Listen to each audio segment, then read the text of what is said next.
우리가 두어 달 정도를 인터넷으로 예배를 드렸습니다. 이런 예배는 한 번도 이전에 경험해 보지 못했던 예배입니다. 이제 지난주부터 현장 예배를 겸하여 드리고 있긴 하지만 이런 예배에 대한 새로운 경험은 우리에게 많은 질문을 갖게 합니다. 언제 모든 성도들이 정말 함께 모여 예배할 수 있을까? 또 특별한 상황에서 시작된 온라인 예배가 또 일상 상황에서도 앞으로 계속될 수 있을까? 만약 그렇다고 하면 이 온라인 예배는 장점이 뭐며 단점이 뭔가? 이런 질문들이 생겨나게 되겠죠. 외부 상황 때문에 예배의 방식이 변화된 것은 비단 지금만이 아닙니다. 성경 속의 그 남유다가 바벨론 제국에 의해서 망하게 되고 많은 백성들이 포로가 돼서 바벨론에 끌려갑니다. 그러다 보니까 그들이 더 이상 예루살렘 성전에서 예배를 드릴 수가 없게 됐습니다. 부득불 예배를 다른 방식으로 드리게 됐는데 그들이 양으로 제사를 드리던 성전 예배를 드릴 수 없게 됐을 때 성전과는 다른 하나님의 말씀을 읽고 공부하는 교실과 같은 회당을 지어가지고 회당 모임을 갖기 시작합니다. 그래서 제사가 중심이 아닌 하나님의 말씀을 읽고 또 강론하는 이게 중심이 된 이른바 성전 제사에서 회당 모임으로 모임의 형태가 바뀌게 됐습니다. 그리고 이제 바벨론의 포로가 됐던 이들이 70년 만에 다시 일부가 예루살렘으로 돌아오게 됐고 그들이 성전을 다시 재건했습니다. 그러면서 성전 제사가 복원이 됐지만 바벨론 나라에서 시작됐던 회당 예배도 흩어진 사람들에 의해서 여전히 시행이 되므로 성전 제사와 회당 모임이 공존하게 됐어요. 이처럼 이제 이런 예배 상황이 됐는데 또 예수님 당시에 헤롯 대왕에 의해서 무너졌던 성전이 굉장히 크게 정축이 되고 있었습니다. 바로 그때 이스라엘 백성들은 드디어 하나님께서 우리 백성을 긍휼히 여기사 이 백성을 구하려고 돌아오셨다 이렇게 믿고 그 예루살렘 성전에서 열심히 제사를 드렸습니다.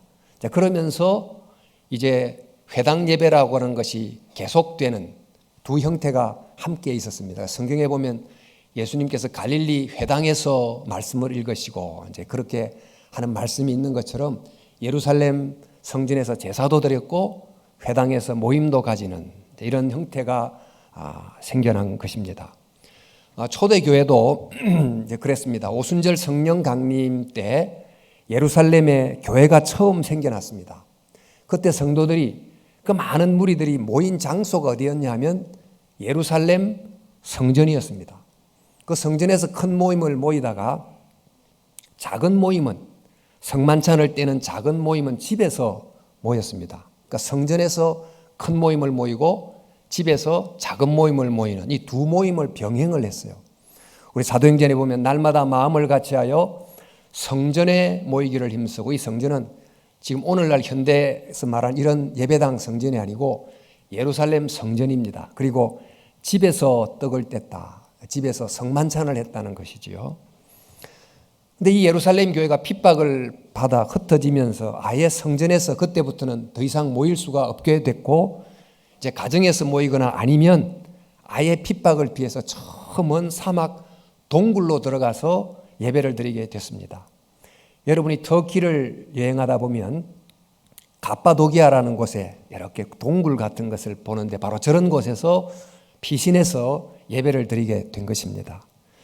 그리고 이제 핍박이 끝난 다음에 콘스탄틴 황제에 의해서 기독교가 공인이 된 이후부터는 여러분이 유럽 여행을 가면서 보는 어마어마한 이런 교회당 그런 건물에서 그러니까 제사 형태를 닮은 미사를 드리게 됩니다. 제일 정중앙에 제단을 두고 이제 예배를 모이는 이제 그런 예배 형식이 오랫동안 계속이 되다가 종교개혁이 일어나면서 그런 제단 중심의 성당이 아닌 강단을 중심에 둔 교회당이 세워지게 됩니다.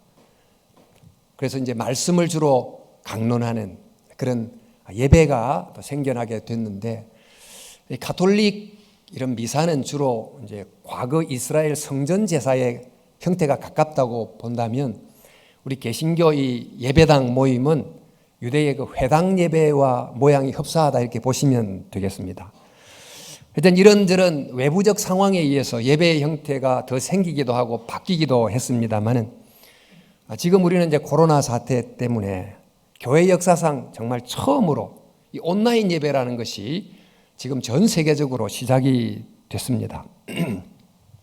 자, 이런 온라인 예배를 하게 되면서 우리는 앞서 말씀드린 것처럼 이 온라인 예배가 계속돼야 되는지, 또 이제 시간이 되면 중단돼야 되는지, 또 장점 단점은 뭔지 이런 질문을 하게 됩니다만, 그러나 이 예배에 관해서 정말 물어야 될 진짜 중요한 질문이 있어요. 그것은 예배의 장소나 형태가 비록 다르다 할지라도 그 예배를 예배되게 만드는, 즉 하나님이 받으시는 예배가 되게 만드는 그 예배의 핵심이 뭔가, 예배의 본질이 뭔가, 이런 것을 질문하는, 또 그것에 대한 답을 붙드는 것이 훨씬 더 중요하다고 할 수 있습니다. 다양한 예배는 예배라는 걸 담는 그릇에 해당되면 예배의 본질은 그 안에 담기는 정말 내용물인데, 그게 바로 뭘까요? 그 예배를 아주 간단히 정의하면 하나님과 인간의 만남이죠.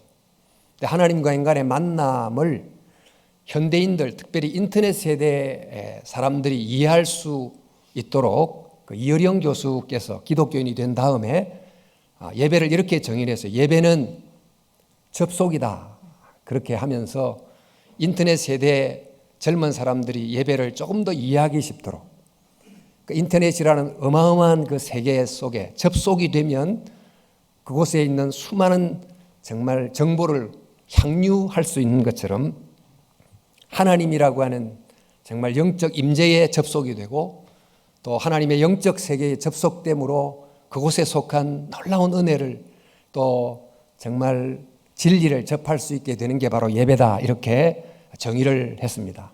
이렇게 예배는 하나님과의 만남이기도 하고 또 하나님의 영적 세계에 대한 접속이기도 한데, 문제는 어떤 예배가 이런 만남을 가능하게 하는가, 또 어떤 예배가 정말 이런 접속이 일어나게 하는가 하는 것입니다.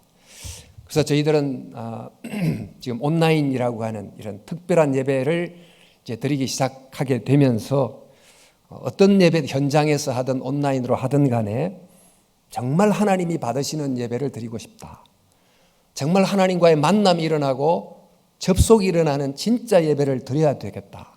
그러면 그 예배는 어떻게 가능한가, 이 질문을 좀 던지면서 그 질문에 대한 답을 좀 찾아가는 이 아침이 되기를 바랍니다. 오늘 이 읽었던 이 본문은 사마리아 여인이 예수님과 대화하는 장면 중에 한 부분입니다. 이 대화가 결국 어떤 주제로 끝나는가 하면 예배의 주제로 끝이 나요.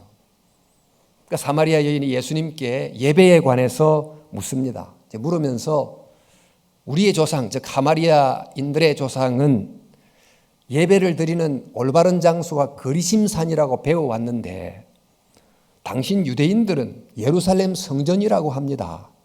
대체 어디가 하나님이 계신 곳입니까? 어느 말이 맞습니까? 이렇게 질문을 했습니다. 우리들도 이제 예배를 생각할 때면 사실 보이는 것들, 어떤 예배의 형식, 또 어떤 건물, 어떤 예전의 절차, 이런 걸 먼저 생각하듯이 이 사마리아 여인은 어떤 장소가 하나님이 계신가 이렇게 물었던 거죠. 실제 이제 유대인들은 이 예루살렘 성전에 하나님이 계신다는 것을 아주 굳게 믿었고, 또 헤롯이 정치적 이유로 성전을 확장했지만 백성들은 바로 이 성전이 아주 화려하게 지어지는 걸 보고 하나님께서 다시 돌아오셨다, 우리를 구원하신다 하고 믿고 바로 이곳에 하나님이 계시니 마음을 다해 예배를 드리자 하고 이제 제사를 빠지지 않고 예수님 당시에 드렸습니다. 바로 그 동시대에 사마리아인들은 그리심산에서 하나님이 이곳에 계신다고 믿고 열심히 나름의 기도를 드리고 제사를 드린 것입니다. 그 이유는 우리 구약 성경에 보면 이 그리심산이 하나님이 모세를 통해서 축복을 선언했던 산이기도 했고 또 BC 322년에 그들의 조상이 그곳에 신전을 세우기도 했기 때문입니다. 자, 그런데 유대인들은 예루살렘 성전에서 또 사마리아인들은 그리심산에서 하나님이 계신다고 믿고 이 장소를 중시 여기고 예배를 드렸는데 바로 이것은 사실 그들의 예배가 정말 무엇인지를 잘 몰랐다. 그들의 예배가 예배를 받으시는 하나님이 누군지를 잘 모르고 드리는 예배였다는 것을 우리에게 암시해 주고 있어요. 바로 이런 이제 사마리아 여인의 이야기를 들으신 주님은 뭐렇게 말씀하시는가 하면 그녀에게 이렇게 말씀하십니다. 하나님은 영이시다. 그렇게 말씀하십니다. 예배에서 제일 중요한 게 뭘까요? 장소일까요? 아니면 예배를 받으시는 분이 누구인지를 바로 아는 것일까요? 예수님이 사마리아 여인에게 하나님은 영이시다. 하나님이 누구신지를 바로 알아야 된다라고 가르쳐 주셨는데 이 바로 사마리아 여인과의 대화의 맥락에서 보면 하나님이 영이시다 이런 말의 뜻은 하나님은 이 그리심산이나 예루살렘이라고 하는 장소에 국한되지 않으신 분이시다. 하나님은 모든 곳에 계시는 영이시다. 이런 의미입니다. 1차적인 의미가. 그러나 영이란 의미를 신구약 성경이란 보다 폭넓은 맥락에 두면 하나님은 영이시다는 의미가 훨씬 더 정확하게 풍성하게 우리에게 다가옵니다. 우리는 주로 영 그런 단어를 들으면 늘 물질과 대조되는 정신 이렇게 이제 느낌이 확 오죠. 그러니까 이제 이런 그 영혼과 물질을 이원적으로 분리해 놓고 생각하는 이 헬라 철학은 영 그러면 물질과 대조되는 어떤 정신 세계 이렇게 생각을 하기 쉽습니다만은 그러나 예수님이 영이라고 말씀하셨을 때는 이 헬라 철학의 맥락에서 말씀하신 게 아니고 바로 그 성경의 큰 맥락에서 말씀하신 것입니다. 성경의 맥락에서 보면 이 영은 히브리 말로 루아흐라고 그러고 헬라 말로 푸뉴마라고 하는데 그 뜻이 호흡, 바람, 성령 다 똑같이 쓰는 단어입니다. 여러분이 창세기 1장에 보면 1장 2절에 이런 말씀이 나옵니다. 땅이 혼돈하고 공허하며 흑암이 깊음 위에 있고 하나님의 영은 수면 위에 운행하시니라 이렇게 되어 있죠. 자, 여기 하나님의 영이 수면 위에 운행하셨다 이렇게 아주 좀 정적으로 묘사가 되어 있지만 이거 원어의 뜻을 충분히 살려서 재번역을 하다 보면 창조 이전의 상태를 혼돈과 공의의 바다의 묘사를 하고 그 위에 하나님의 영, 즉 하나님의 강력한 바람이 불었다는 거예요. 그러니까 하나님의 창조의 영이신 강력한 바람이 불면서 비로소 이 혼돈과 공허 속에 질서와 존재의 창조가 시작이 됐다 하는 것을 우리에게 알려주고 있습니다. 모세가 지팡이를 들고 홍해를 내리쳤을 때 하나님의 강한 바람이 불어서 그 바다 위로 사람이 통과할 수 있는 육지가 생겨난 것처럼 이 공허와 혼돈의 태초의 바다 위로 하나님의 강력한 창조의 바람이 불자 드디어 사람이 살 수 있는 땅이 생기고 그 위에 생명이 생겼다. 이런 이미지를 가지고 창세기 1장이 창조를 설명합니다. 이렇게 볼 때 하나님은 영이시다. 그 말씀은 하나님은 창조주시다 하는 뜻이 들어있어요. 그리고 창세기 2장에 가보면 하나님이 인간을 창조하셨던 내용이 나옵니다. 여호와 하나님이 땅의 흙으로 사람을 지으시고 생기를 그 코에 불어넣으셨다. 불어넣으시니 사람이 생명이 되니라 이랬어요.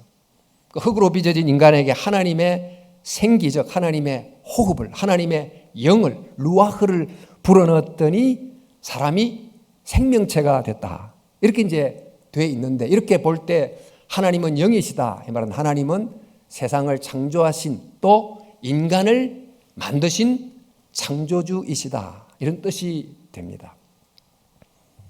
그리고 또 구약의 에스겔서에 보면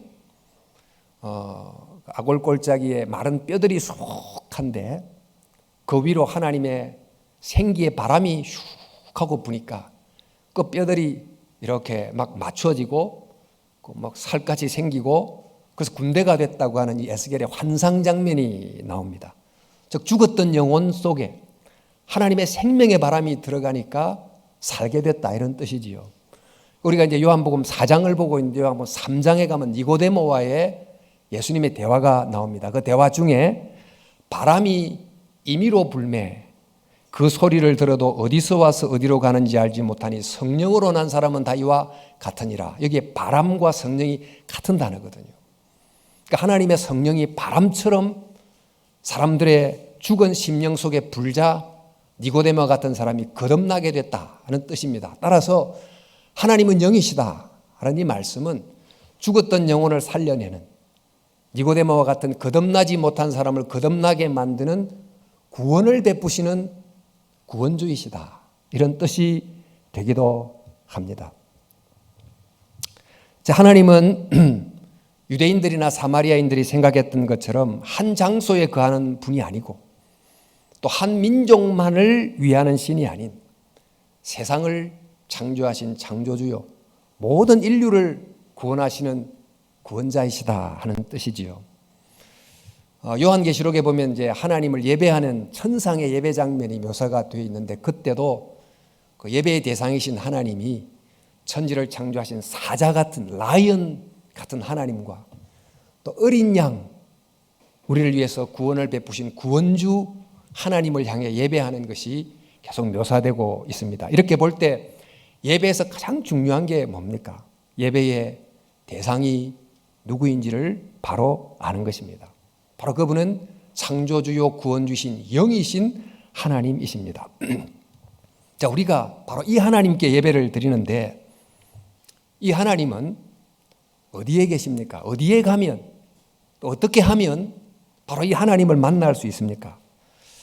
말씀드리고 유대인들은 예루살렘 성전에 가면 또 사마리아는 그리심 산에 가면 그 하나님을 만난다고 했지만 정말 하나님을 만날 수 있는 진짜 성전이 도대체 어딜까요? 근데 예수님께서 바로 이 참 하나님을 만날 수 있는 성전을 볼 때가 비로소 가까이 왔다 이런 선언을 하셨어요. 요한복음 4장 21절에 이 산에서도 말고 예루살렘에서도 말고 너희가 아버지께 예배할 때가 이르리라 그랬습니다. 그러니까 너희들이 정말 하나님을 만날 수 있는 진짜 성전을 만날 때가 곧 온다는 것입니다. 그 성전이 어떤 성전일까요? 우리 요한복음 2장에 보면 예수님이 성전에 들어가서 그 건물의 성전 속에 들어가서 막 장사판을 뒤엎으시고 했던 그런 사건 속에서 주님이 이렇게 선언을 하세요. 너희가 이 성전을 허물어라, 무너뜨려라. 내가 사흘 만에 새롭게 성전을 짓겠다. 이렇게 선언하셨습니다. 지금 이 성전은 46년째 정축되고 있는 그 당시로는 최고의 건물이었는데 이 건물을 헐어라. 그 말은 이제 이 성전은 더 이상 인간이 하나님을 만날 수 있는 영적인 공간이 아니다 하고 선언한 거예요. 하나님이 인간을 만날 수 있는, 인간이 하나님을 만나는 진짜 성전을 사흘 만에 내가 짓겠다라고 선포하셨어요. 그 성전이 어디에 있습니까? 무엇입니까? 우리 요한복음 1장에 이런 구절이 있죠. 말씀이 육신이 되어 우리 가운데 거하심에 우리가 그의 영광을 보니 아버지의 독생자의 영광이요 은혜와 진리가 충만하더라. 말씀이 육신이 되어 우리 가운데 거하심에 우리 가운데 거했다. 그 말을 원어로 그대로 하면 성막을 세우다 그런 뜻입니다. 성전을 세우다 그런 뜻이지요. 그러니까 예수님께서 이 땅에 오신 이유는 이 땅 가운데 참 성막, 즉 인간이 하나님을 만날 수 있는 진짜 성전을 세우기 위해서 내가 왔다는 거예요. 그런데 그 성막이 어떻게 세워지느냐? 이 창조주 구원주이신 영이신 하나님께서 타락한 인간을 만나서 그 죄를 용서하시고 또 죽었던 영혼을 새로 일깨우게 하는 바로 그런 정말 생명과 회복의 진짜 성전이 어떻게 이루어지느냐. 그건 바로 예수님께서 십자가에 자기 몸이 친히 죽으시고 부활하심을 통해서 비로소 인간이 하나님을 만날 수 있는 진정한 성전이 우리에게 오게 된 것입니다. 그래서 우리 요한복음 21장에 보면 유대인들이 이르되 이 성전은 46년 동안 지었건을 내가 3일 동안 일으키느냐 하더라. 그러나 예수는 성전된 자기 육체를 가리켜 말씀하시니라. 참 성전이 뭡니까? 어디에 있습니까? 바로 예수님이 참 성전입니다. 예수님 안에서 우리는 참 영이신 하나님을 만날 수 있다는 것입니다. 여러분, 우리는 주로 성전, 신전을 생각하면 어떤 이미지를 갖고 있냐면 우리가 신을 위해서 신전을 최고급의 건물로 세웁니다. 그리고 그 신전에다가 마음을 담아 제물을 드리고 또 기도를 드리고 복을 구하고 이렇게 하지 않습니까? 그런데 오늘 이 말씀은 우리가 하나님을 모실 수 있는 신전을 세우는 게 아니고 하나님께서 우리를 위하여 진짜 성전을 마련하신다는 거예요. 예수님이라고 하는 참 성전을 우리를 위해서 예비해 두시는 것입니다. 바로 그 성전은 메카와 같은 한 거대한 건물이나 한 장소가 아닌 바로 예수님이라는 성전은 이곳 저곳에 있는 모든 사람들이 모든 곳에서 모든 때에 언제든지 만날 수 있는 바로 그런 진정한 성전, 그게 바로 예수님이라는 성전입니다. 그런데 바로 이런 예수님이라는 성전을 하나님이 만드셨는데 이 문제는 하나님이 우리를 위하여 성전을 만드시는 거로 끝나지 않고 그 성전을 통해서 우리를 찾아오신다는 거예요. 우리는 주로 성전에 우리가 찾아가서 신을 찾는다고 생각하지만 오늘 성경은 하나님이 예수님이란 참 성전을 만드시고 그 예수님이란 성전을 통해서 우리를 찾아오신다고 가르쳐주고 있어요. 완전히 예배에 대한, 예배 받으시는 하나님에 대한 종교의 패러다임이 완전히 바뀌어버리는 거예요. 성경에 보니까 하나님께 참되게 예배하는 자들은 영과 진리로 예배할 때가 오나니 곧 이때라.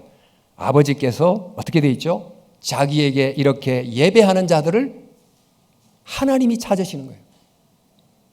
하나님이 찾으시는 거예요.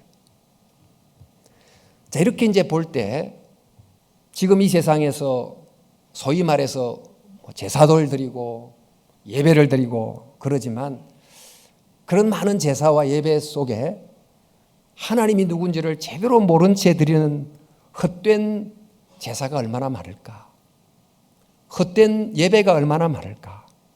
우리는 예수님의 참 은혜로 진짜 예배가 어떤 것인지 또 하나님은 누구신지를 제대로 알고 그나마 예배를 드릴 수 있으니 얼마나 축복입니까? 이 얼마나 감사합니까? 헛된 예배를 드리지 않을 수 있도록 알려주셨으니까 이것을 소중하게 붙잡고 우리에게 허락된 이 참된 예배의 길을 열심히 가고 제대로 정말 예배를 드려야 되지 않겠습니까? 저와 여러분들이 예수님이라고 하는 참된 성전 안에서 나를 찾아오시는 바로 그 하나님을 만나서 참 예배하는 그 하나님과 만남이 일어나고 하나님과의 접속이 일어나는 그런 진정한 예배를 드릴 수 있는 그런 은혜가 저와 여러분들 가운데 늘 함께하기를 진심으로 축원합니다. 자, 이제 하나님이 이렇게 창조주요 구원주이신 영이시고 그 하나님께서 예수님이라는 참 성전을 친히 만드시고 우리를 찾아오시고 있다면 그 하나님 앞에 우리는 어떻게 해야 됩니까? 그 하나님을 향하여 어떤 태도와 자세로 그분께 예배를 드려야 될까요? 예수님은 말씀하세요. 영과 진리로 예배하라. 우리 말씀에 하나님은 같이 한번 읽어볼까요? 하나님은 영이시니 예배하는 자가 영과 진리로 예배할지니라. 자, 영으로 예배한다. 이게 어떤 의미가 되겠습니까? 사실 이 문장 하나만 가지고는 해석을 다양하게 할 수 있지만 이럴 때일수록 이 말씀의 앞뒤 맥락을 잘 살피면 비교적 정확한 뜻에 이르게 되는데, 이 영으로 예배한다는 이 말씀은 당시 유대인의 예배를 배경으로 생각하면 의미가 정확하게 부각이 됩니다. 유대인들은 예루살렘 성전에서 율법의 규정을 따라 양을 잡았고 또 절차를 따라서 제사를 드렸습니다. 흠이 없는 제물을 선정하고 또 대제사장이 일정한 의복을 입고 차려입고 순서를 따라서 예배를 드렸으니까 예배가 절차상 하자가 없어요. 우리가 볼 때 이것은 온전한 예배다 이렇게 할 수 있지만, 문제는 이 제사를 하나님이 연락하지 않으신 거예요. 왜 그럴까요? 가장 중요한 게 빠져버린 것입니다. 그것이 뭘까요?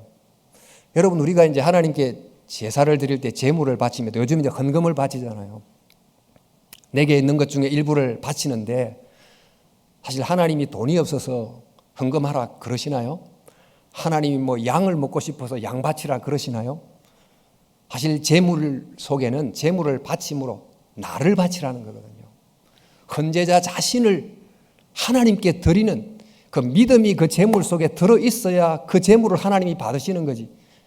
그 마음이 다 빠져버린 채 나를 바친다는 헌신이 다 빠진 제물은 하나님이 역겨워한다는 거예요. 이사야서 말씀에 받지 않으시는 것입니다. 가인이 하나님께 제물을 바쳤는데 왜 하나님이 안 받으십니까? 절차상 문제가 있어서가 아니고 하나님께 자기를 드리는 마음이 없었기 때문입니다. 바로 이것이 예수님께서 예루살렘 성전에서 보셨던 실상이었어요. 이것이 바로 구약의 이사야 선지자를 포함한 선지자들이 이스라엘 백성이 드렸던 형식적 예배의 진짜 문제였던 것입니다. 그래서 선지자가 예배를 책망하기를 이사야서 말씀에 여호와께서 말씀하시되 너희의 무수한 제물이 내게 무엇이 유익하뇨? 나는 순양의 번제와 살찐 짐승의 기름에 배불렀고 나는 수송아지나 어린 양이나 순염소의 피를 기뻐하지 아니하노라. 헛된 제물을 다시 가져오지 말라. 이렇게 말씀하셨습니다. 여러분, 휴대폰 단말기가 아주 최신 거라 할지라도 그 속에 이 인터넷 접속을 가능하게 하는 어떤 안테나가 빠져버리면 그 어디에 쓰겠습니까? 모양은 폼은 나는데 제대로 사용을 못하는 거 아닙니까? 아무리 화려한 예배를 드리고 아무리 기가 막힌 수십억짜리 건물에서 예배를 드린다 할지라도 하나님이 받으시는 하나님의 마음과 이 교감이 일어나는 이제 그런 정말 영으로 드리는 예배가 빠져버리면 그건 헛된 예배가 된다는 것이지요. 영으로 예배한다는 것은 하나님의 영과 교감하는 그런 영적 안테나를 우리 속에 가진다, 이제 그런 뜻인데, 바로 그 영적 안테나는 뭐냐? 하나님 앞에 선 예배자로서의 합당한 마음입니다. 합당한 마음. 우리 예수님이 팔복에서 마음이 청결한 자는 하나님을 볼 것입니다, 이제 그런 말씀을 하기도 했어요. 그러니까 마음이 청결한 자가 하나님과 접속된다 이렇게도 번역할 수 있겠죠. 이게 마음이 청결하다는 말은 사실 하나님께 집중한다 그런 뜻이에요. 하나님께 몰입한다. 그 예배란 말이 영어로 worship인데 그 문자 그대로 풀자면 정말 무엇인가의 또 누군가의 지고의 가치를 인정하고 그분의 가치에 합당한 나의 반응을 보이는 게 바로 예배죠. 그게 worship 아닙니까? 그러니까 하나님이 최고의 가치를 가지신, 그래서 그 가치에 합당한 나의 정말 온 마음을 다한 경배를 받으실 만한 분이시다 하는 것이 하나님 편에서 느껴질 정도로 마음을 다하는 것, 이걸 두고 영으로 예배한다 이렇게 말하는 것입니다. 여러분, 2010년도 밴쿠버 동계 올림픽 때 우리 김연아 선수의 그 기가 막힌 그 피겨 스케이팅 장면이 아직도 많이 남아 있으실 텐데, 그때 김연아가 그 피겨 스케이팅 그 연기 속에 아주 절정인 그 3번의 연속된 고난도 점프하는 장면이 나오잖아요. 한 번 돌고 두 번 돌고 세 번 연속해서 도는데 마지막 정말 세 번째 완벽하게 얼음 속에 쫙 착지했을 바로 그 순간 여러분이 그 장면을 보고 어떻게 반응하셨습니까? 어떤 분은 텔레비를 보면서 와 하고 환성을 지르기도 하고 어떤 분은 차마 환성을 지르지 못하고 그냥 막 감동의 눈물을 흘리기도 하고 그렇게 하셨을 거예요. 정말 그 얼음 위에서 빚어내는 그 기가 막힌 그 연기, 어쩌면 찬란한 아름다움 앞에서 나를 잃어버린 채 그 어떤 생각도 들어오지 않는 오로지 그 연기에만 아름다움에 집중을 했던 그 순간을 여러분 기억하시지요? 바로 이럴 때 우리는 그 김연아 선수의 그 어떤 스케이팅 장면을 감상만 한 게 아니고 사실 깊이 몰입했다. 이걸 두고 이른바 예배했다고 말할 수 있습니다. 한 인간이 이렇게 멋지게 연출하는 아름다움 앞에서도 우리는 할 말을 잊기도 해요. 최고의 교향악단이 베토벤 합창을 연주하면서 또 핸델의 메시아를 연주할 때 우리가 막 자동적으로 기립하게 만드는 이런 아름다움이 있습니다. 하물며 이 기가 막힌 창조 세계가 뿜어내는 그 하나님의 영광을 볼 때 그 창조 세계를 만드신 창조주 하나님을 생각할 때 그걸 보고 와 하고 감탄하는 것, 그래서 몰입하는 것, 집중하는 것, 이게 바로 예배라는 거죠. 또 우리가 가끔 아프리카의 오지에 가가지고 의사가 자기의 일생을 불태우면서 희생했던 희생과 삶을 들으면 얼마나 감동이 됩니까? 감격이 되고.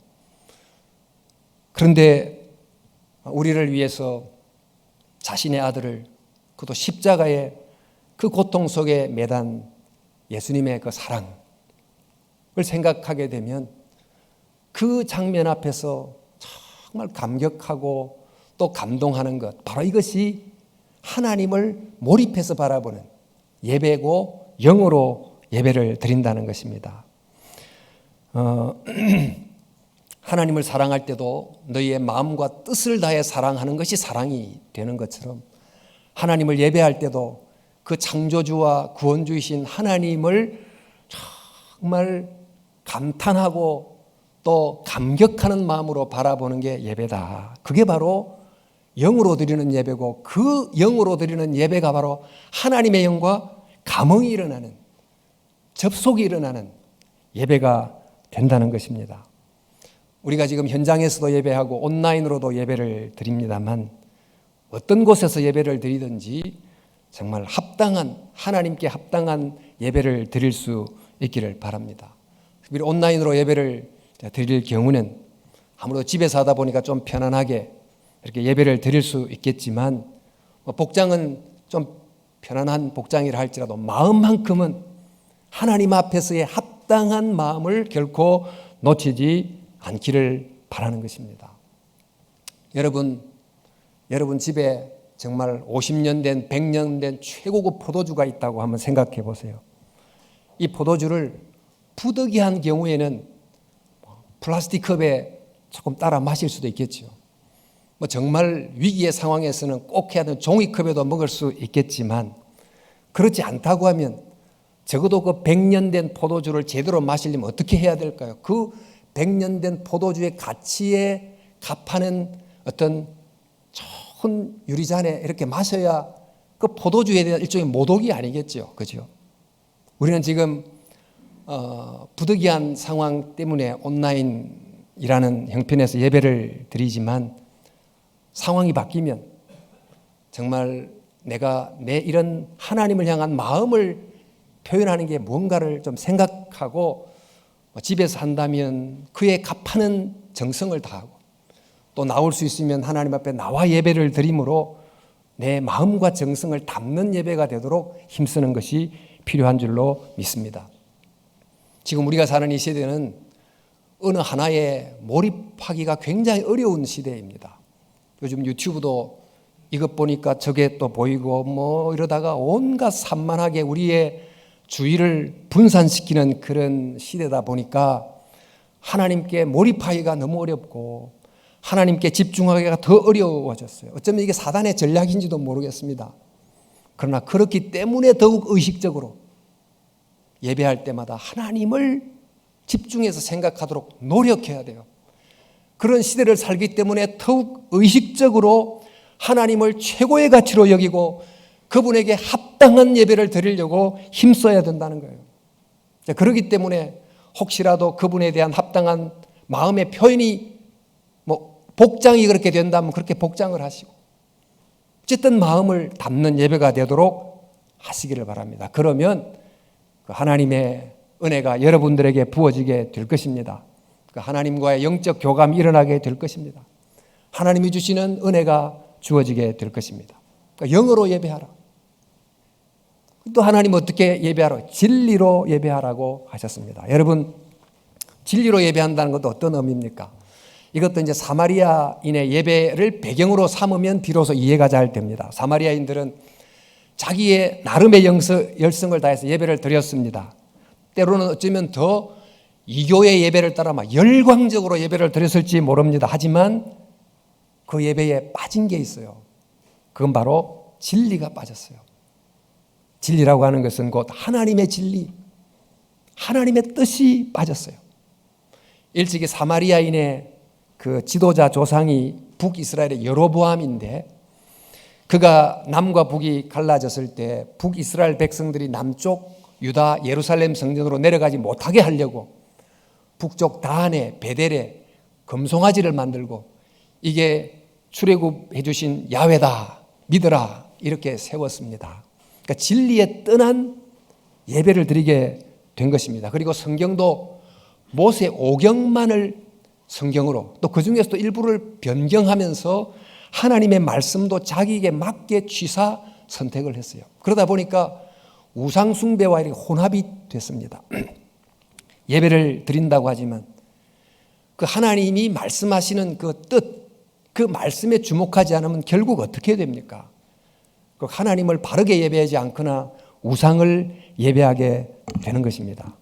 이 사마리아인들처럼 예배를 정말 열광적으로 드린다 할지라도 그 우선적 관심이 하나님이 원하는 게 아닌 내가 원하는 것이 늘 예배 속에서 우선적 관심이 된다고 하면 또 예배를 드리려고 하는데 하나님이 지금 말씀하시지만 하나님이 말씀하시는 것에 대해서는 별 관심이 없고 내가 하나님께 주문처럼 계속 외는 것이 우선적 관심이 된다고 하면 이건 진리가 빠진 예배라는 거예요. 하나님의 말씀이 빠지고 하나님의 뜻이 빠진 예배가 되는 것입니다. 그러니까 하나님의 진리를 따라 또 말씀을 소중히 여기며 예배를 드리는 그런 예배가 돼야 우리는 정말 참된 예배를 드릴 수 있다. 우상 숭배가 아닐 수 있다는 것입니다. 그리고 하나님이 왕이신데 그 하나님이 말씀하신 그 뜻이 무엇인지를 정말 귀중히 여긴다면 그의 뜻을 받들어서 삶 속에서 살아가려고 노력하는 순종의 의지를 갖는 것이 중요한 거죠. 그래서 일상 속에서 하나님의 뜻을 행하며 살아가려고 하는 것이 곧 진리 안에서 예배하는 것이 되는 것입니다. 따라서 사도 바울은 로마서 12장 1절에 너희 몸을 하나님께 기뻐하시는 거룩한 산제물로 드리라. 이는 너희가 드릴 영적 예배다고 말씀을 하셨습니다. 하나님의 진리를 말씀을 진리로 받고 그 말씀을 몸으로 살아가려고 하는 일상의 삶이 빠지면 진짜 예배가 될 수 없다는 뜻이 되겠습니다. 그러므로 저희들이 하나님의 뜻 또 하나님의 진리의 말씀을 정말 주목하고 그것에 따른 순종이 들어간 하나님이 받으시는 진정한 예배를 우리가 드릴 수 있기를 원합니다.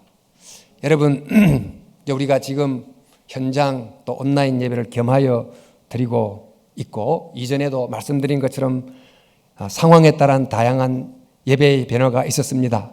그러나 어떤 예배이냐 하는 것보다 더 중요한 것은 예배의 본질이다. 하나님이 받으시는 예배인가가 중요합니다. 여러분, 하나님이 받으시는 예배는 하나님이 누구인지를 제대로 아는 예배임을 기억하십시오. 창조주오 구원주이신 영이신 하나님, 우리를 위하여 성전을 친히 만드시고 나를 찾아오시는 그 하나님을 바르게 알려고 부단히 말씀 속에서 그 하나님을 알려고 노력해야 됩니다. 그 영으로 예배를 여러분 드리십시오. 마음이 빠진 예배, 형식적인 예배, 또 편리주의에 빠진 예배 이런 걸 드리지 마시고 정말 하나님 앞에 마음을 담은 정성을 담은 영으로의 예배를 드릴 수 있기를, 더 나아가서 진리로 드리는 예배, 즉 하나님의 말씀을 지적 정보로만 여기지 않고 그의 뜻을 귀히 여기고 받들어 살아나가는 삶을 살아감으로 정말 하나님이 받으시는 예배를 다 드리기를 원합니다. 하나님의 뜻을 아는 머리를, 하나님의 사랑을 느끼는 가슴을, 하나님의 뜻을 행하는 손과 발을 다 포함하는 그런 온전한 예배를 드림으로 그 예배를 통해 우리의 존재가 새롭게 되기를 축복합니다.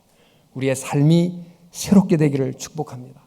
하늘과 접속됨으로 하늘에 속한 놀라운 은혜가 저와 여러분의 삶 속에 정말 흘러 들어올 수 있기를 진심으로 축원합니다. 이런 참된 예배를 통한 귀한 은혜를 누리며 살아가는 저와 여러분 될 수 있기를 진심으로 소망합니다. 우리 함께 기도하겠습니다.